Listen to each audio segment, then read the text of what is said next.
Step 1. Slow down. Be mindful of what you're already doing in your class.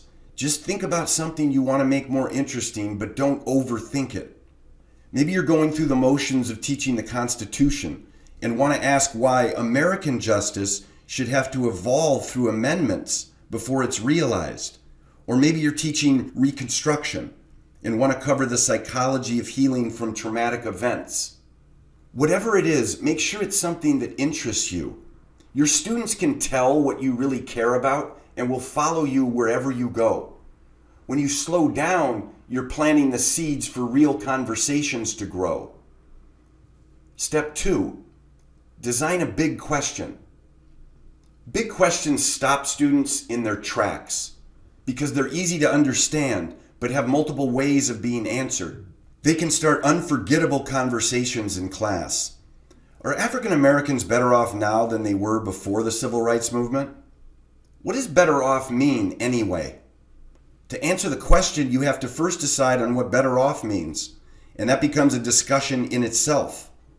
Big questions beg for definitions and have the power to turn a lesson from the Civil Rights Bill into a debate about the meaning of human happiness. And this brings me to the third and final step. Step 3, paint a picture. This is where you visualize how you're going to introduce a big question in a real classroom. This is by far the most challenging part of the process. Painting pictures of teaching with big questions is like trying to track a hurricane before it hits. You never know how students are going to react to them. I can attest to this teaching on the west side of Chicago. All of my students come from one of the most violent neighborhoods in the city. They struggle with chronic trauma and are restless in school.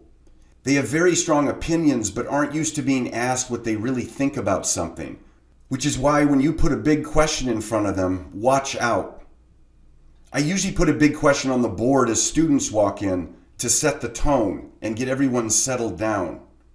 Then I have my students turn in a slip of paper with their answer that another student reads out loud to make sure my shyest student has the power to get a discussion going. Or I'll assign a big question for homework and then pull names from a hat to get the class started. Big questions make what you're already teaching more interesting, as long as you stay curious and leave space for conversations and let a passion for learning take over your class. So that's the 3-step process in a nutshell. Slow down, design, then paint.